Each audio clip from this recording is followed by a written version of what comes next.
2009 season was an up-and-down season for the Twins. After being 45 and 44 at the All-Star break, the chances of the Twins making the playoffs was very slim. Their chances grew even slimmer as they entered September, being 7 games down. As the last month of the season progressed, people stopped watching the Twins and went on to watch the Vikings games instead. Going into the last 4 games of the season, the Twins were down by 3 games, making tying the division lead nearly impossible feat.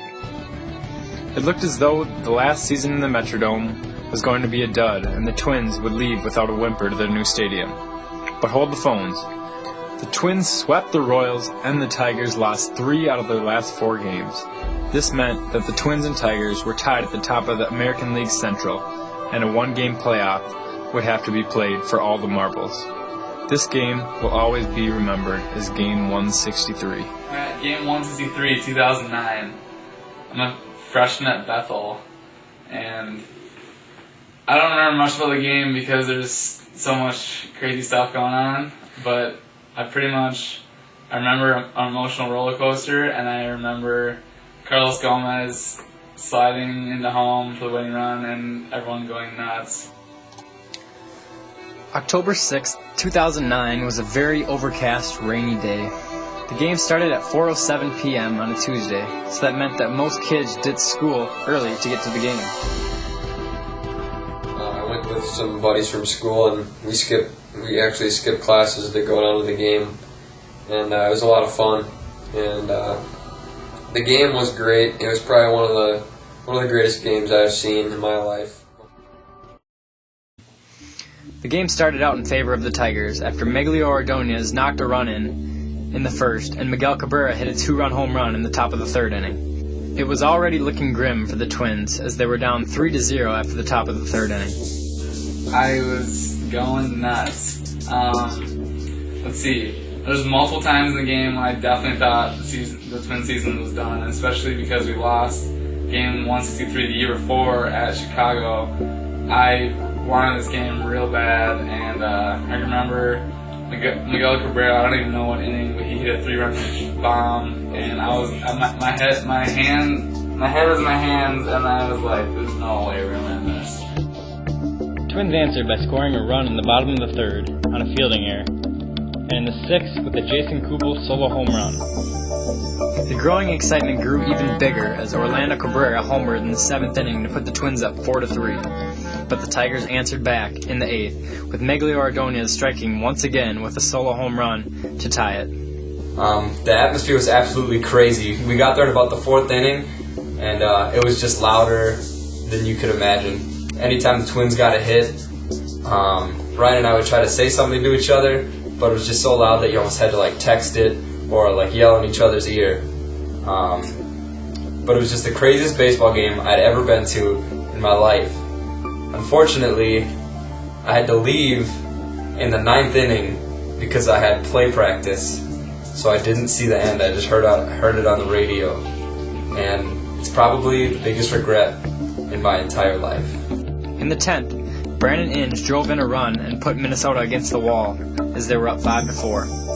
In the bottom of the inning, Kadire tripled past a diving Rayburn and ended up scoring on a Matt Tolbert single, tying the game once again.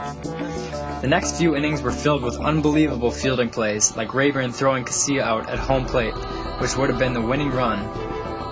Every time the Tigers would take the lead, it wasn't kind of like, I think we're going to lose. It was like, I wonder how they're going to tie the game now. Especially in extra innings. It's I never at any point felt like we were going to lose. I think the whole game I felt like we were going to win no matter, how many times the Tigers would go up a run or two. I just had a feeling we'd come back and win. I remember by about the 4th inning, I had a massive headache for the rest of the game just because it was so loud in there, and I got dizzy a few times. I had to sit down. It was nuts. By the end of the night, my ears were both popped. It was noise levels that I've never been accustomed to before. The most memorable play, though, happened in the bottom of the 12th inning, after Carlos Gomez and Delman Young got on. Casilla stepped up to the plate and hit a single between the second baseman and the first baseman, as Gomez flew around third and slid into home. The dome erupted. People were high-fiving people that they didn't even know and hugging other people's children. It was utter chaos and happiness at the same time.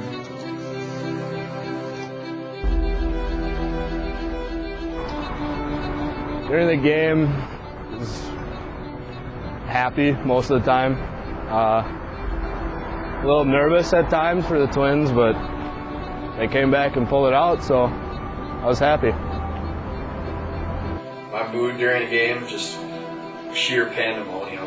It was crazy. I remember after the game texting about 10 people, just saying how crazy it was, and my phone was just going off, just a ton of people saying how sweet the game was, all my family members. And, yeah, it was definitely well worth going, and I was very blessed to be able to be at that game. And yeah, it was a great game. Ended up going to extra innings, and Alexei Casilla got a hit, I think, in the 11th inning. Just barely got through the middle of the infield, and we had Carlos Gomez on the base paths, who was running, who was one of the fastest guys probably in baseball at the time, and definitely on our team.